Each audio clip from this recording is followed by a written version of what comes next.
Why, howdy, howdy, howdy. Welcome to the Theology Pugcast. That kind of surprised you, didn't it? I've never done a howdy to start the show. But anyway, we're trying to mix it up a little bit. And I'm C.R. Wiley, and I live in the Pacific Northwest. And I'm a pastor, and I serve a church in the greater Portland area.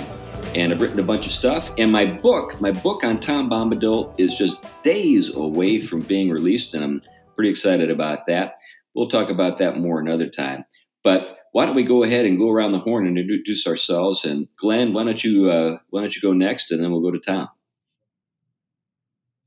I'm Glenn Sunshine. I am a professor emeritus of history at Central Connecticut State University, ministry associate at Reflections Ministries, senior fellow at the Colson Center for Christian Worldview, and probably a few other things I'm forgetting. And I am currently in transition from Connecticut to Indiana, and we're recording this. I'm recording my part of this from an undisclosed location somewhere near where I'm going to end up living. All right. That's the way to keep it nice and vague there, Glenn. Okay. All right, Tom.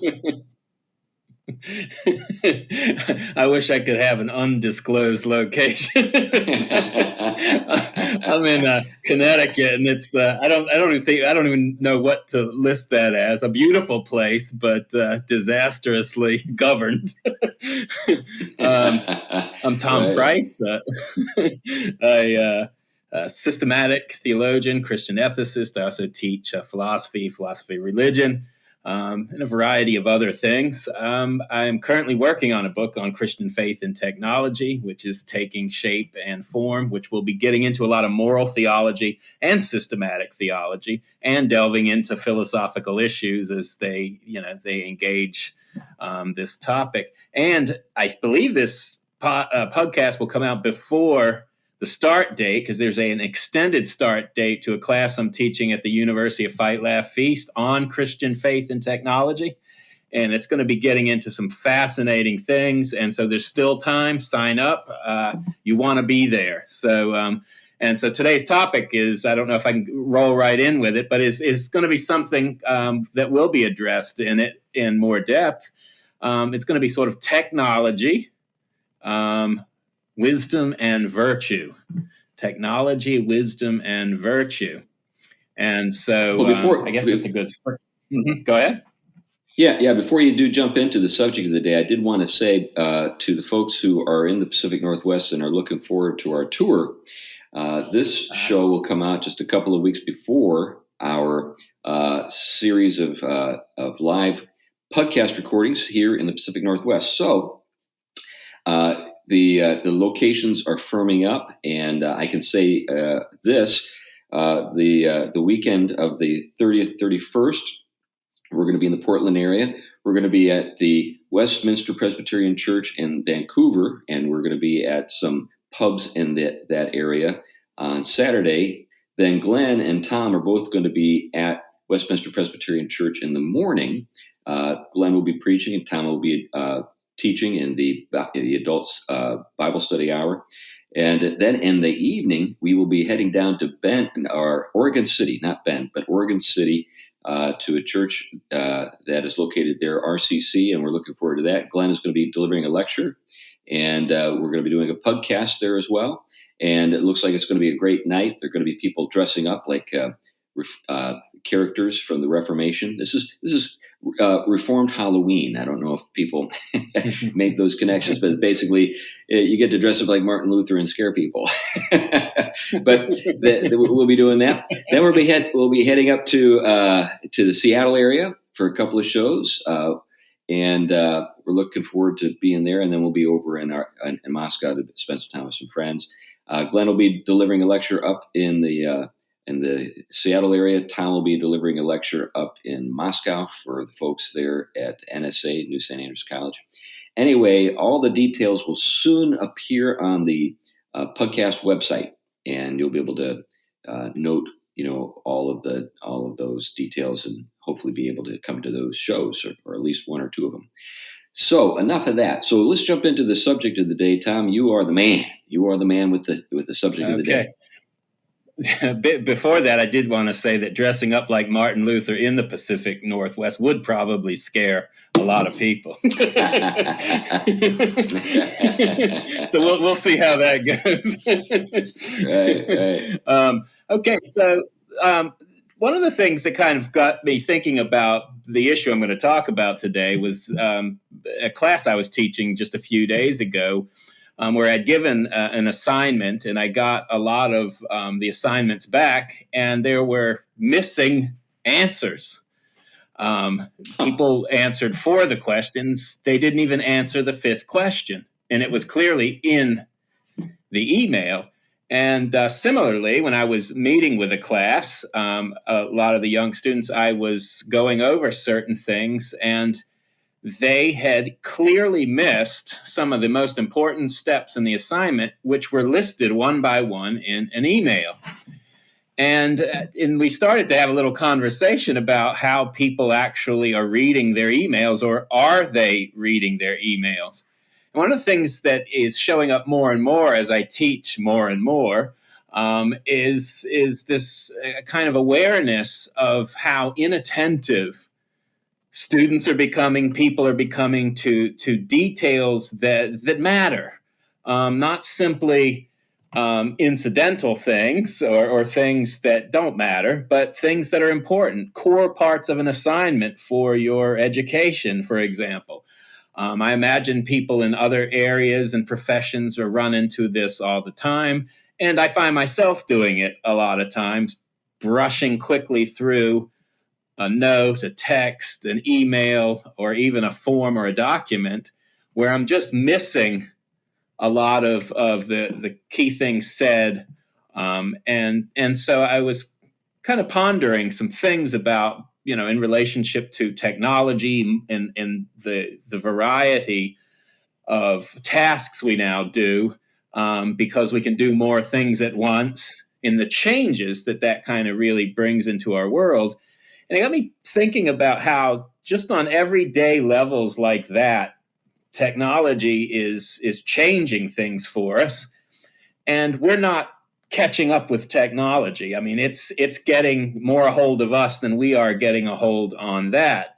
And so I think one of the things I got to thinking about is, how is it, first of all, as Christians trying to live out our faith and be attentive to reality and vigilant in what we do, how is it that we are going to be able to navigate these constant changes that technology is bringing about, but also something we contribute to the culture in terms of, from the riches of our faith and its wisdom traditions, of kind of how the virtues and wisdom can apply in these cases, so that we don't get taken over by these technologies, but actually can use them in a way of service rather than them basically exploiting and dominating us.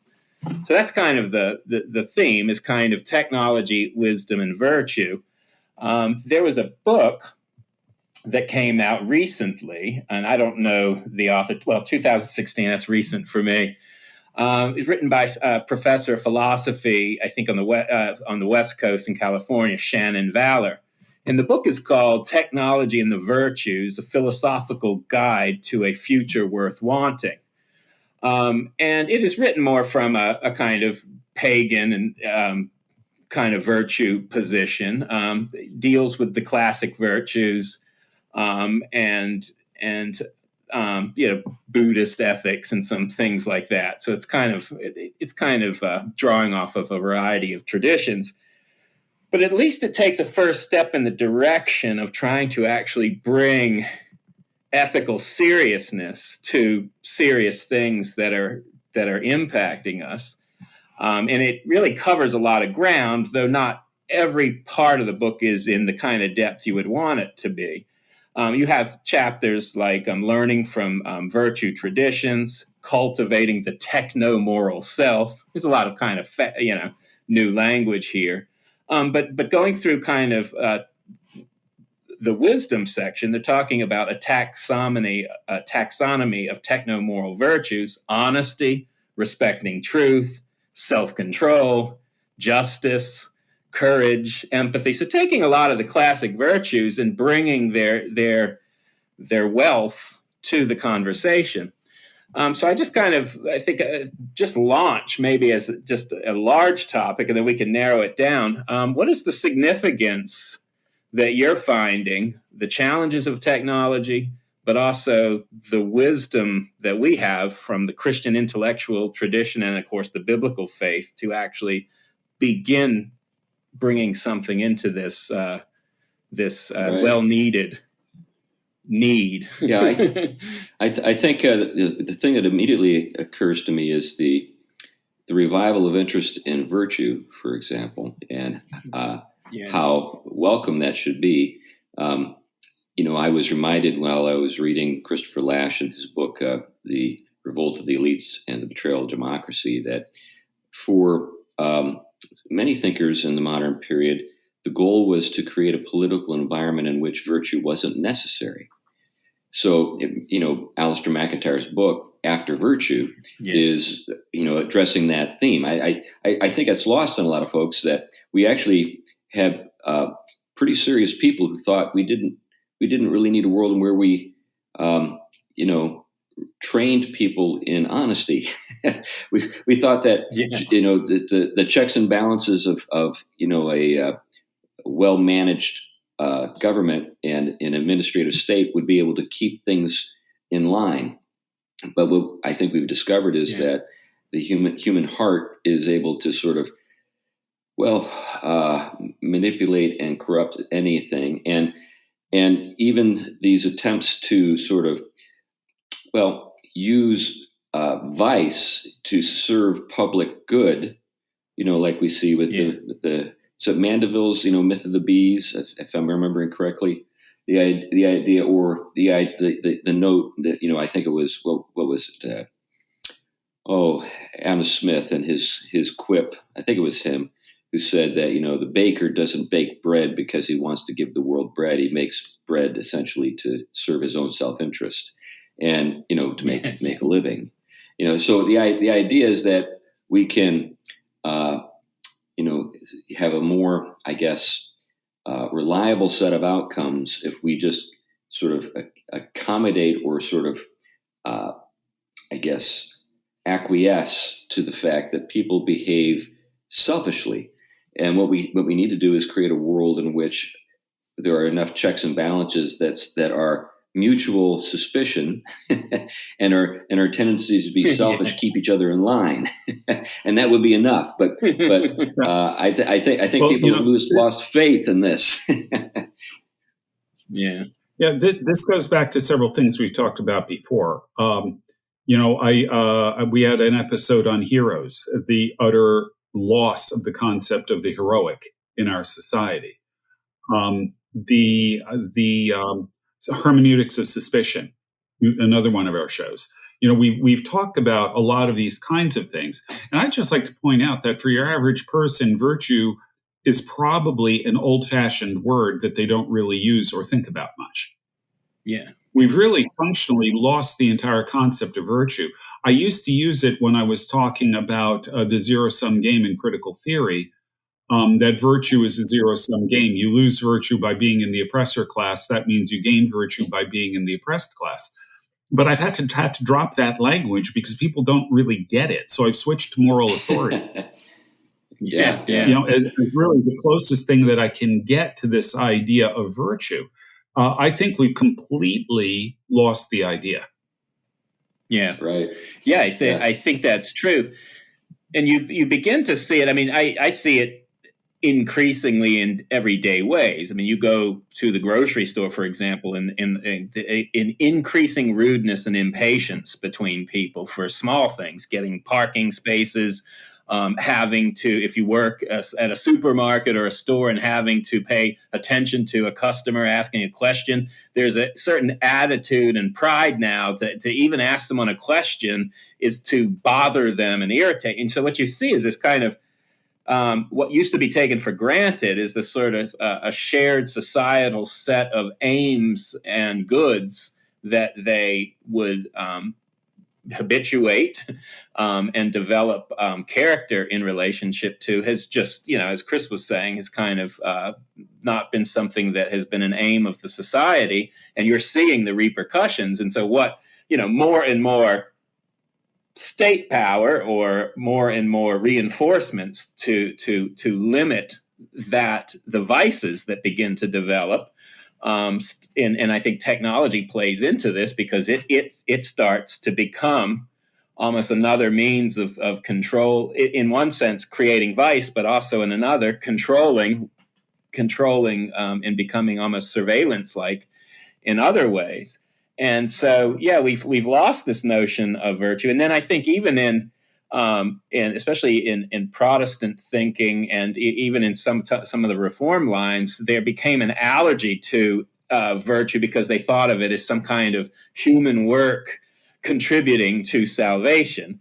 They kind of have an oppositional understanding between supernature and nature, and these somehow clash rather than complement. And so because of that, there was much more a kind of just of emphasis on divine command, but without the fact that the command is forming and shaping, right? It is a command that has a shape and an enactment around it. Do this. What happens there? You're doing something, and what happens when you obey? You form, right? And you become. Mm-hmm. Yeah, and I think that's another really just sort of generally important issue that I'm thinking about it in terms of the way we raise kids. We give them rules and say, don't do this or do that, and we never give them reasons. Right. And so when they get to college or something like that, and they find the rules being challenged, they have no way to fall. They have nothing to fall back on. It just looks and sounds arbitrary. And as a result, 80% of them or so end up losing their faith in college. Related to the point you were making earlier about technology and control, Tom, I saw something fascinating out of Europe. Right now, it's a trend in Europe to use facial makeup in order to thwart facial recognition technology. And that is remarkable for a range of reasons. But one of the things that came out in the course of my looking into this is that apparently it's presumed that this technology has a right, or the people who create the technology have a right to recognize you, and that this act of using facial makeup to thwart the AI facial recognition technology is considered illegal. And I had a hard time believing that was the case, but I've been told that it is the case. I'm not sure how that all works. Maybe there's a listener out there who will correct me. But getting back to your point, when we lose our ability to operate, sort of on a basis of trust, because we believe that the virtues have been inculcated broadly in our society, we fall back upon mechanisms that we can use to control people, and we need the state to do that, because the state's the only actor that has the power and the breadth of reach to make that so. And we lose the kind of the spontaneity and the genuineness that can be at work when people are just simply doing what comes by second nature, like you could say, because they've been educated to behave in certain ways and like working in the living, behaving in those ways. Anyways, some thoughts on technology, how it affects virtue. In this case, technology, in terms of AI, used in order to control a population because people can't be trusted anymore, giving birth to a new layer of deception as people try to alter their appearance in order to thwart the AI. That's right, and these are I think some of the interesting and rapidly changing things again that we're having to catch up with, especially those of us. We've seen technology change dramatically in our lifetime, and yet we're seeing it. I'm seeing it even increase in terms of the amount of challenges and the amount of new technologies. But you think even back down to just the question of the virtues around learning and education, the way in which we become more dependent on technology for things remembered. For example, our memory, or the calculator not doing a math problem out and things like that is there we become dependent on these tools, which of course they're meant to be in some way to enhance so that we can do different things or more things or things we can't do just on our own. But what we end up doing is hurting those aspects of things that we can do on our own, and should be doing on our own, like remembering, certain things, learning to memorize rather than say, "Oh, I can look that up if I need to." I think yesterday a lot of people probably couldn't remember. Talking about memory, most of the people on their Facebook page, when that went out, they were at a loss for even a lot of the people that they thought they reconnected with. So they're, I don't even, I have to admit, I don't even memorize people's phone numbers like I used to. I put them in the phone and that's it, And then I thought, what happened? I lose my phone or not able to access. I really couldn't get in touch with a lot of people. And so I'm not, go ahead. Yeah, I'd extend it beyond that in that I think social media is, as it's currently used, is a real detriment to this entire idea of virtue, because it's not only the atrophy of our abilities, which is certainly very real there. Let me add one other thing I've said before. I think on the show, Google makes you stupid. Yeah. Because in order to learn something, you need to know something that you can associate it with. And if you don't know facts, if you don't have information in your head, it becomes impossible to learn new information. There are no hooks to hang it on. Okay. But beyond that, looking at social media, values are formed in community.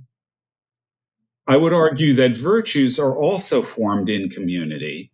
Mm-hmm. But if you have most people don't, my suspicion is most people don't really know many of the people on their Facebook feeds.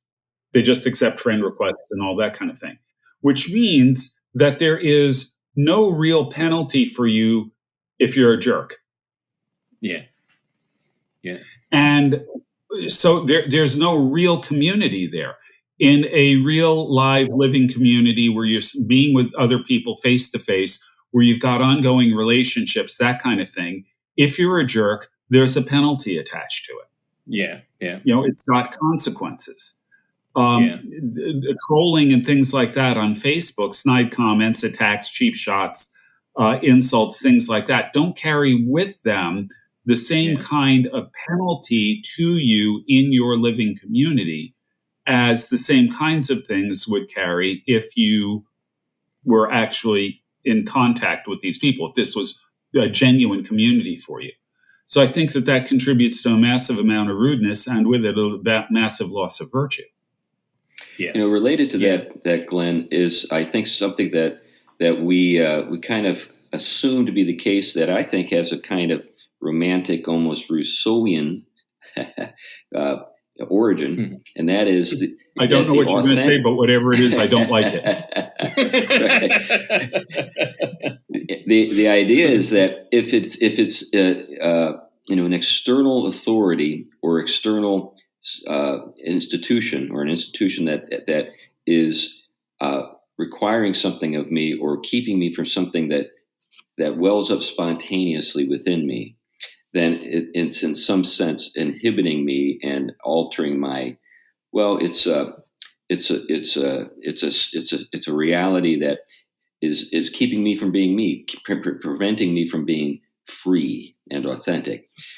Whereas I think if we have our understanding of the virtues well developed, we know that virtues are things that actually make us, sociable. And able to live with other people, and recognize that we are social animals, to use Aristotelian language, and consequently are actually ways that develop us or a means by which these social institutions, these expectations, these norms, these are means by which these virtues are encouraged and inculcated and developed, and actually help to perfect us, and rather than inhibit us. But anyway, I'm sorry to cut you off there, Tom. No, I think that all of that is, I think, very important to kind of what we're talking about. It's that we see the part of the impingement, if you will, of technology in these advanced forms, social media, our increased dependency on things, our not having to develop even, some kind of certain skills, but especially in the realm of our communicative and moral aspects. We're paying the price for it, I think, is what we're doing. And again, I mean, I one of the things I've been thinking a lot about is, on one hand, I think we were caught off guard by this notion that technology is neutral, and it serves kind of neutral ends. It's basically it's just an extension of kind of ourselves, and we kind of see ourselves in a good light, And so it allows me to expand my wants, my consumption, my interests, the things that pertain to me. And it also allows me to be exploited in ways that I don't even realize. And I think this is right. This is one of those places at which wisdom, virtue, and the ability to discern becomes very important. I think we're learning, just because of the increased pressures of kind of big tech, along with political power, how significant discernment is in relationship to these instruments, especially the way they bring information, limit information, and spread certain information. And so, how does a Christian, for example, orient themselves in a world in which they are constantly having to vigorously discern how to discern what's true or not? I think that requires. Go. You there, Chris? Yeah. This reminds me of a few works of fiction. One is, of course, is The Lord of the Rings. In Lord of the Rings, we could say the ring is technology, because it's power that can be used to achieve the ends of the wearer. But the paradox is that it's intrinsically evil and bends the person. So as the person endeavors to bend others to the wearer's will, the wearer is in the process bent himself. And then the solution, the only solution, is the destruction of the ring. But another work of fiction that I think is helpful to think about is, you remember that television show The Prisoner? That was I think it was in the late 60s that it came out, and the quest was for information. Remember, number 6, I think, was the number that was given to the character who was he was a spy, and he found himself he quit the agency that he worked for in the British government, and was abducted, and finds himself on an island where he's subjected to kind of a psychological torture in order to get information. They believe he knows some things that they don't want him to know, and they want to know the things that he knows. And so the whole gist of this sort of psyops that's you see on the island is that. And the last thing that comes to mind is Butlerian jihad in Dune. I don't know if you've read Dune, but the great as Frank Herbert, who wrote Dune, he envisions a future, maybe 10,000 years down the line, in which post kind of a post-apocalyptic world in which they live in the beyond a huge war against artificial intelligence, and in that future, the war is called the Butlerian Jihad, in that jihad, all thinking machines were destroyed, and now you have this sort of advanced civilization that has found ways to sort of replace thinking machines, meaning computers. So human beings, certain human beings, are trained to actually function in the ways that computers used to function, so that they don't actually need machine sort of intelligence. But anyway, some fascinating stuff that it's all wrestling with the stuff that you're talking about here, Tom. Well, that's right. And that notion of machine, I think, is the big giveaway. I mean, that mechanistic philosophy that still drives, even though it's bad philosophy, it drives the understanding of technology and a lot of the sciences. And because of that, I think that's part of what we realize. We're almost being, we're caught in the machine. We are different than the machine, yet we're related to as if we're the machine. But machines are able to do amazing things. Think of the way algorithms work and the way in which our behaviors are constantly tracked, and our purchases, our buying, our interest, and the like. As you were talking earlier about our self-interests, with Adam Smith, combined with this ability to almost influence them by tracking them. What you have going on here, of course, is the classic issue of human beings have desires, and they also have fallen desires. And these desires, however fallen, are made for ultimately, communion with the eternal God, the triune God, and with each other. And because of that, they are vulnerable to exploitation, but they are also able to not be exploited. And part of the means that we've been given, not only our natural reason, though fallen, and our natural ability to develop certain virtues, though fallen, but in sanctification and renewal, these things don't have to go the way of manipulation and exploitation. They actually can reorient us as a community, even during times in which technology is impinging from every direction. So I don't think the old things we have been given are things that need to be kind of pushed in the background, but actually brought to the foreground if we're going to be a counter community to the trends where technology is going. We talked before, I think, in an episode of curiosity in the way in which unknown knowledge, which is naturally desired by us. We want to know things, but because of that, studiousness gets perverted into curiosity in the negative sense, and it starts to go into places that we have the power to go, but we don't have the permission to go. And I think this is where that wisdom, the scripture-grounded wisdom, coupled with the wisdom of the churches trying to put that into different times and places, is important. I think about maybe one other way. Of course, we have the application of biblical truth to these issues, but a lot of direct biblical truth was addressing different occasions, most of which did not have any of this technology. So how does it apply? Well, this is where the wisdom of the church's thinking about these things as it has confronted things becomes an important set of riches that we can draw from. It's not scripture, but it's aimed at applying scripture. And because of that, there's wisdom there. And then especially in relationship to the virtues and cultivating character and cultivating vigilance and discernment, and also, drawing upon wisdom. And I think wisdom is that connecting point there, is the connecting point of taking the biblical truth and putting it into new territory.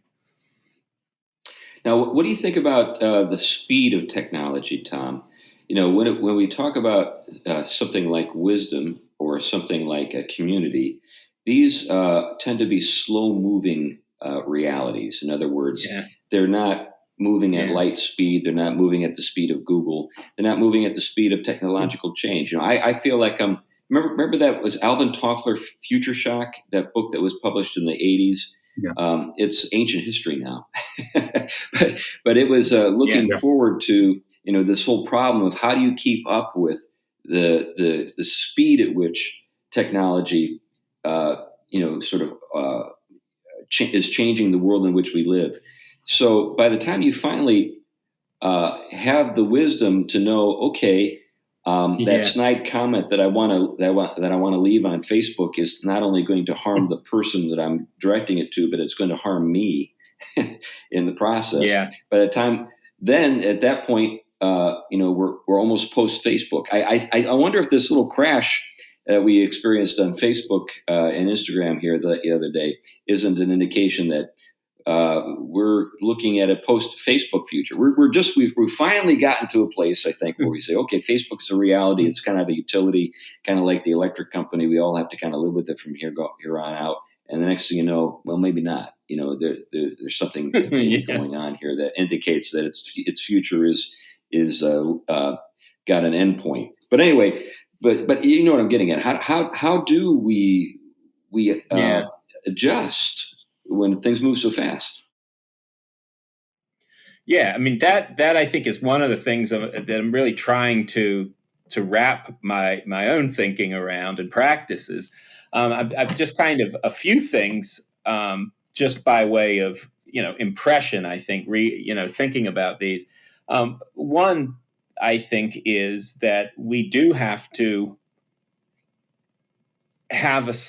we have to become communities in which these things are not attached to everything that we do.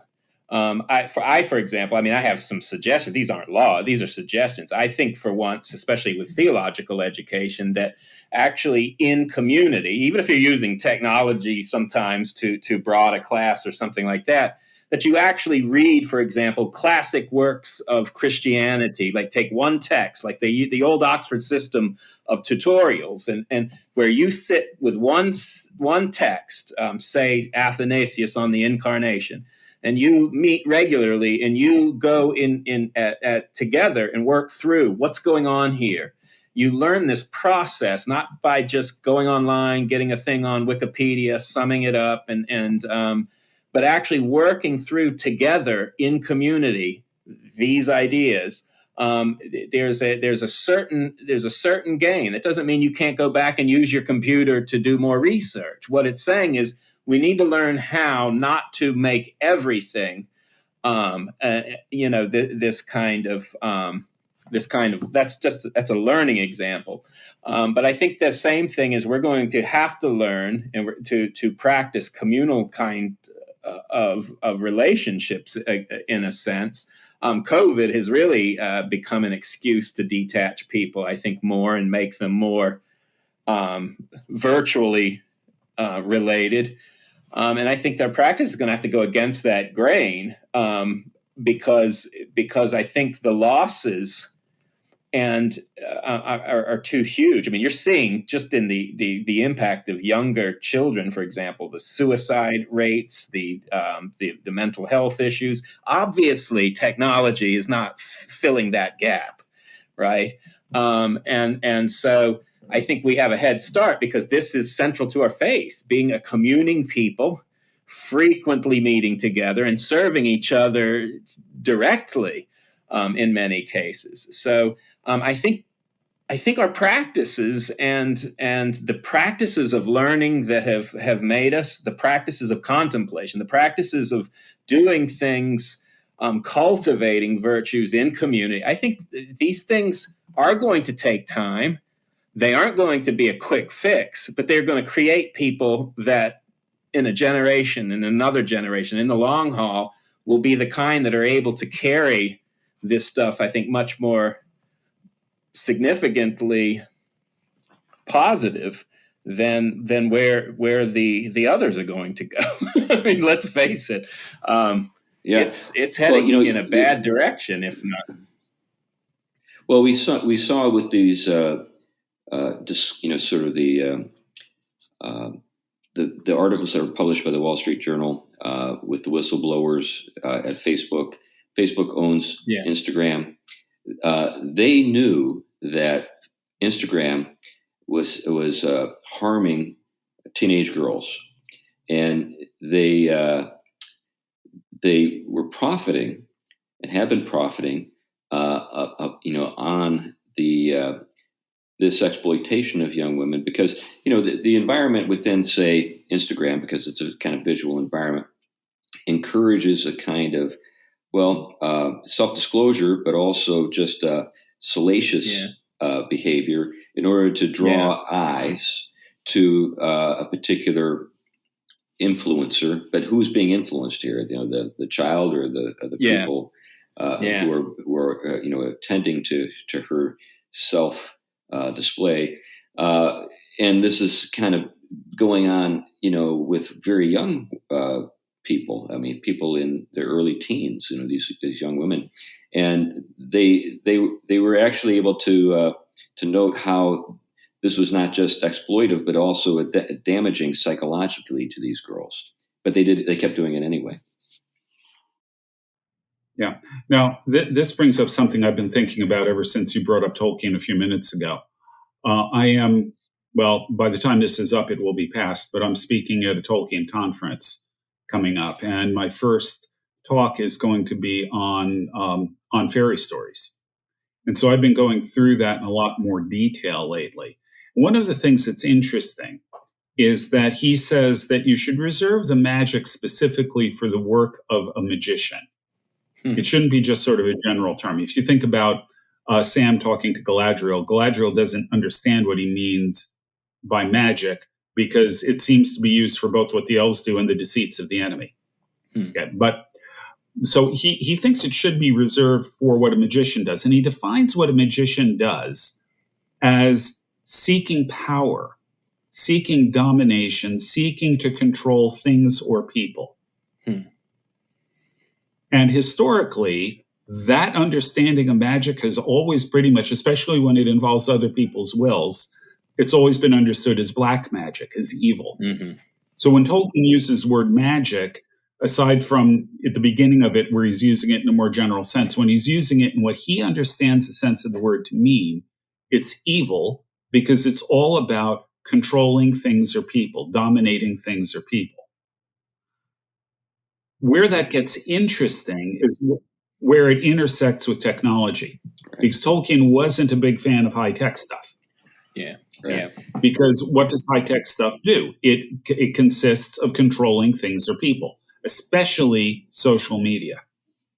Yeah, that reminds me of that episode in which Gandalf is recounting for the White Council, and not the White Council, but the Council of Elrond, his encounter with Saruman when Saruman imprisons him. And in the course of that conversation, Saruman says that he is no longer Saruman the White. He's now Saruman of many colors. He spins around, and he's got kind of a rainbow kind of effect with regard to his robes. And Gandalf quips that he liked white better, and so forth. But in the course of the conversation, Saruman tellingly says that the white light can be broken. We know that when you break light with a prism, that you create this spectrum, which is what Gandalf is observing with the robes of Saruman. And then Gandalf says, he who breaks a thing in order to understand it has departed from the path of wisdom, or broken a thing to know it has departed from the path of wisdom.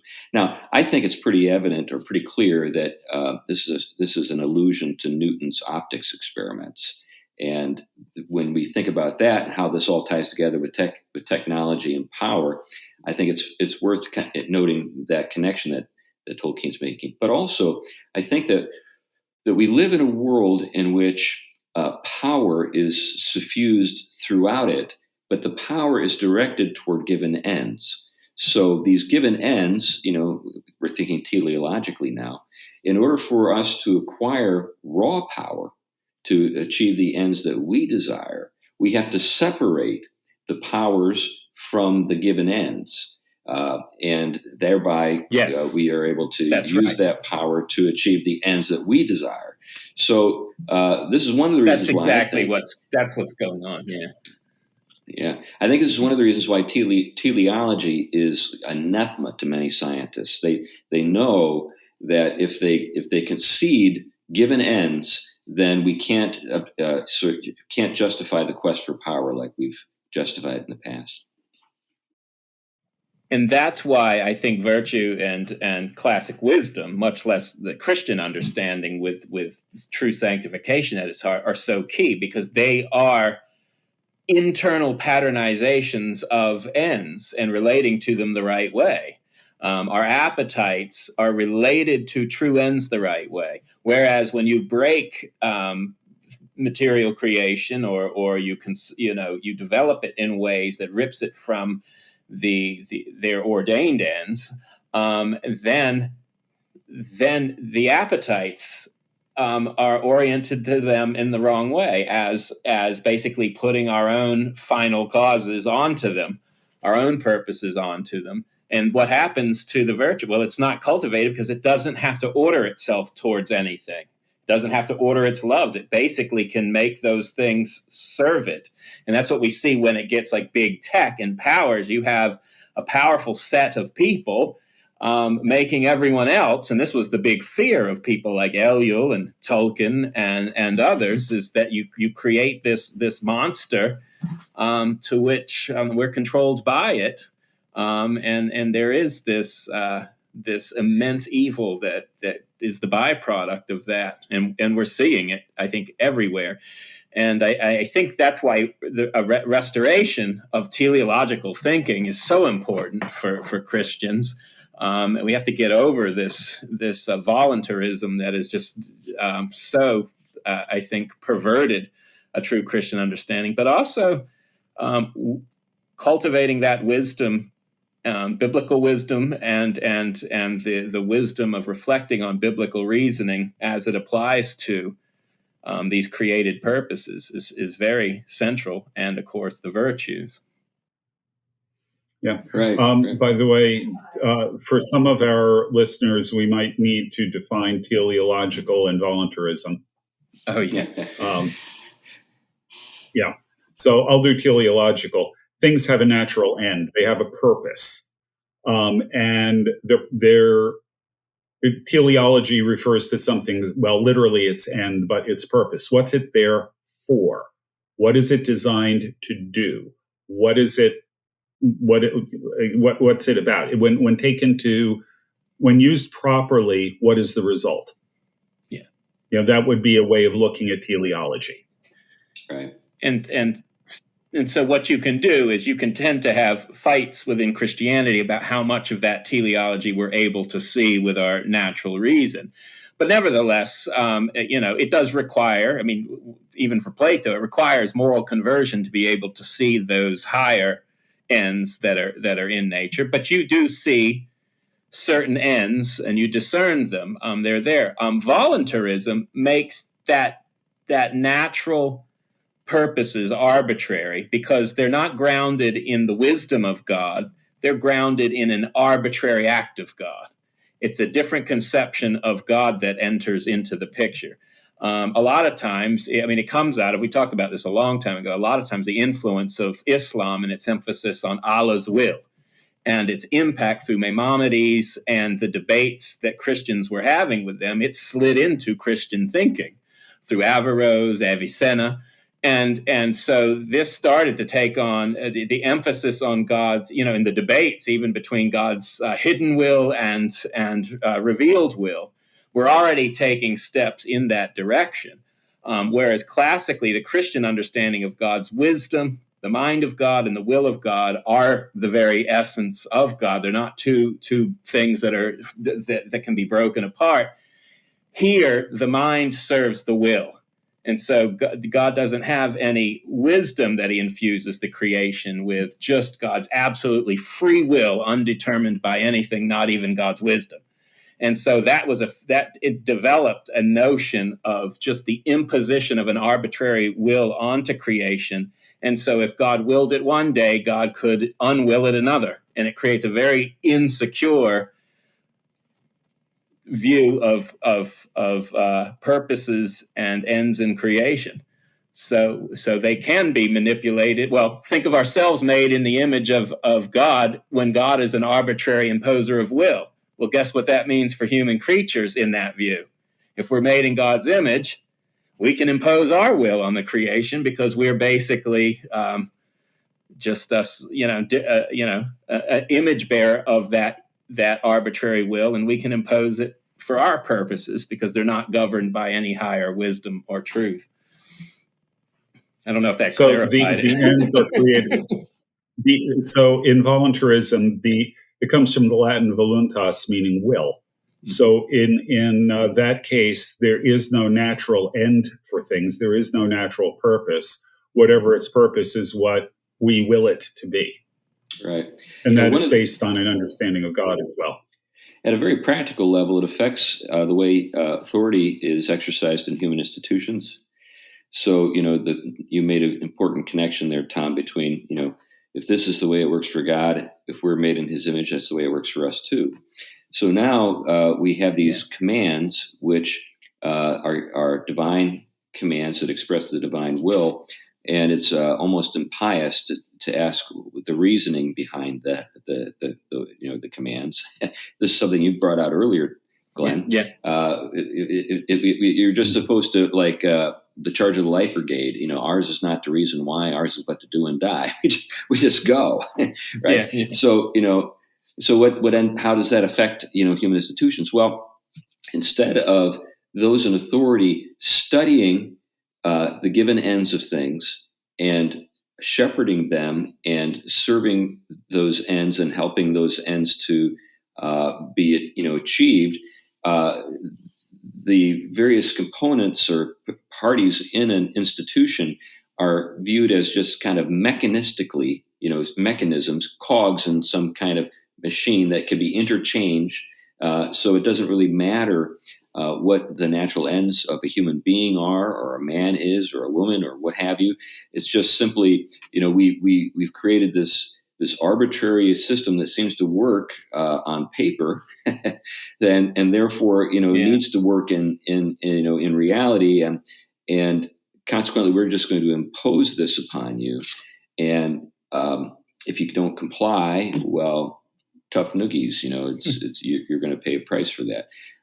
But in an older understanding of the uses of human authority is seen as it's kind of a regency in the sense that we're viceroys. We are beneath a higher authority who has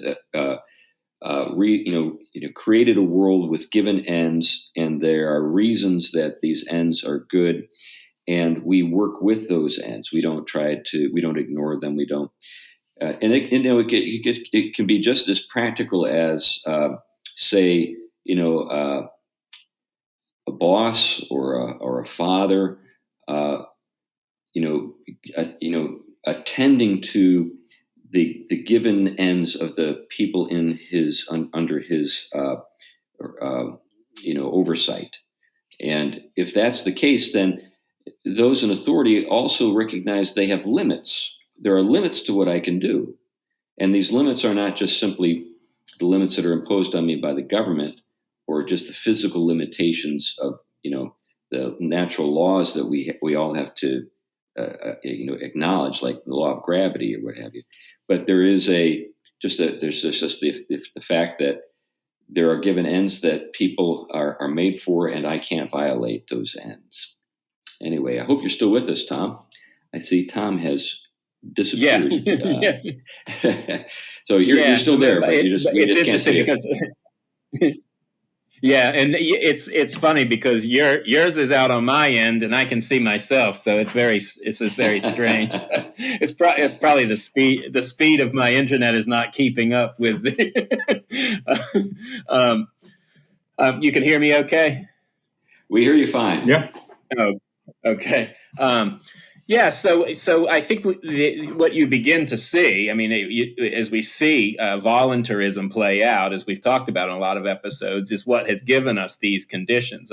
Politics is a great point, because what you do end up seeing in a context influenced by this kind of voluntarism is this imposition of a political will, as if it as if it doesn't have to give reasons or give an account for for it just basically arbitrarily pursues what it wants to pursue as it gets a certain kind of power over people. I remember years ago Francis Schaeffer talking about this in his Christian Manifesto, and when he talked about the way in which once Lex Rex goes, law as understood in a Judeo-Christian frame, then law is not rooted any longer in that moral ground, and therefore becomes loosened and arbitrary, and it becomes something that either is imposed by a dictator or a group of elites that are going to impose now what that law is going to look like, now that it's rooted in the will of the powerful rather than the wisdom of God. And so I think that's what we are really seeing. Well, and we can take that back to our original theme of technology. Yeah. That's also what we're seeing increasingly with communication technology, social media, social networks, all of those kinds of things. What we're seeing is a raw exercise of power in those things to determine what is and is not considered acceptable to talk about. Yeah. Yeah, and that, I think that gets into a set of things related to this is the way in which truth becomes a victim in the world that is driven by technological grounded communication. And what is the place of being community of truth, speakers of truth, committed to truth, in a time when it is being suppressed, basically to the point where in some platforms you can't post anything that contradicts their particular privileged interpretation. So you're silenced, you're eliminated, you're canceled, and so that no longer becomes a vehicle for you. I mean, I think this happened to our friends at Cross Politic with YouTube. It happened to them there. Is that correct? I think that's right. Yeah. Yeah, and well, so I mean, and here, this is a whole. Mm-hmm. Go ahead. Yeah, we should probably bring this in for a landing here pretty quick. We're getting to that time, and but I didn't mean to cut you off, Tom. I know you were addressing something that was important. Go ahead. I'm sorry for doing that. Yeah, I think the last point on this is that there is a pressing issue that the church is facing, is that it is going to be marginalized in terms of big tech and social media and this kind of communications. And I know a lot of wanting to develop counter forums and the like, which I think are very wise steps. But we shouldn't eliminate the things we talked about, especially in terms of truth, being communities of truth, because people are going to need them very shortly, even if they're silenced and marginalized. Truth is something we're going to find out is probably the most fundamental thing that matters. It's the bread. It's more important than bread itself, right? Every word that proceedeth from the mouth of God. Right. Yeah, this reminds me of Plato's concerns related to technology that we take for granted, which is writing.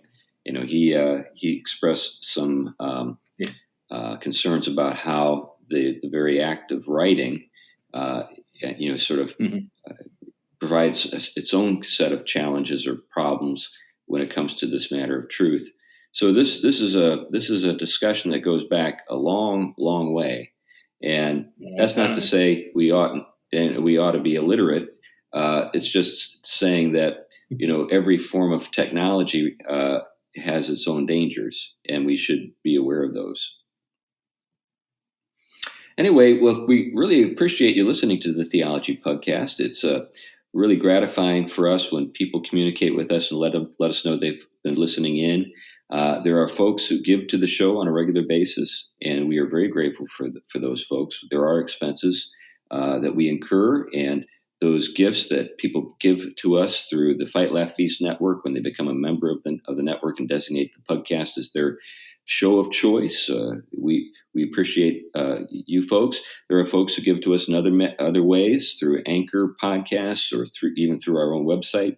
So if you're one of those folks, again, thank you very much. Another thing is people have given us some nice ratings on different platforms. There are, of course, Apple Podcasts that we have a presence at, and I've noticed that there have been a growing number of 5-star reviews there. So if you have a moment after you've listened to this show and you can get to Apple Podcasts and you feel inclined to give us a 5-star rating, please do so. If you don't want to give us 5 stars, what are you doing going to Apple Podcasts and bothering us? Anyway, that's a joke. It's a joke. Well, more to the point, why are you sitting here listening to us for an hour? That's right. So how did you get all the way to the end of the show? But again, thanks so much for listening in. And we'll see you next time. Bye-bye.